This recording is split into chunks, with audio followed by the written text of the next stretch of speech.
وہ سوچ پیدا کرنا جو اپنے لیے انسان اچھا سمجھے وہ دوسروں کے لیے بھی سمجھے. جب تک یہ پیغام ہمارے اندر جگہ کر لے تب تک ہم اس پودے سے، اس سوچ سے، اس خیال سے، اس خودی سے وہ سبق حاصل نہیں، وہ مقصد حاصل نہیں کر سکتے ہیں جس مقصد کا ہمیں اقبال یہاں درس دیتا ہے.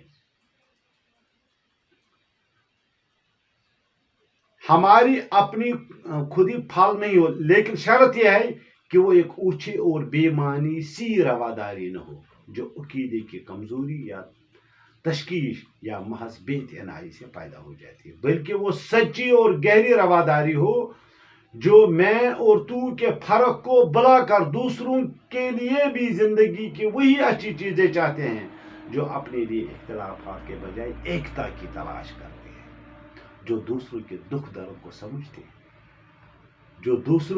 جو انسان میں ایک طرف دل و دماغ کی یہ فراخی پیدا ہو جائے تو دوسری طرف وہ اپنی خودی کا احترام کرنا سیکھے، جس سے مراد یہ ہے جھوٹا غرور، انانیت نہیں بلکہ جذبہ عقیدہ ہو.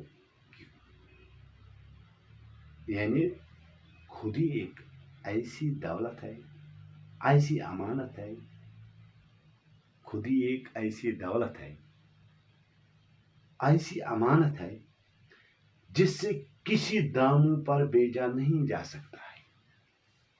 یعنی کسی بھی لمحے، کسی بھی وقت، کیسے بھی حالات ہو، وہ کبھی یہ نہیں سوچے گا، اس کے دل کے دماغ کے اندر یہ سوچ ہی پیدا نہیں ہونی چاہیے کہ میں اپنی خودی کو بیچوں گا حقیر مفادات کے لیے.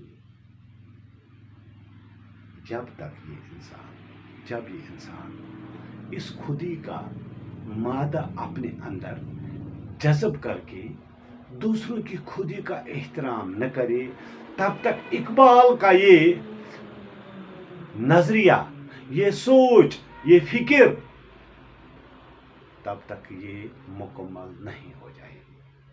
پیارے بچوں، یہ علامہ اقبال کے متعلق جو اقبال اور انسانیت کا پیغام خواجہ غلام السیدین نے دیا ہے، یہی سوچ اگر ہم اپنے اندر پیدا کر لیں تو ہمارے اخلاق، ہمارے عادات، ہمارا کردار، ہمارا رہن سہن، ہمارا اٹھنا بیٹھنا، ہماری سوچ، غرض زندگی کا ہر قدم ہم سوچ کے اٹھائیں گے اور ہم ایک کامیاب زندگی گزارنے میں کامیاب ہو جائیں گے، ہم ایک کامیاب معاشرہ تعمیر کرنے میں کامیاب ہو جائیں گے.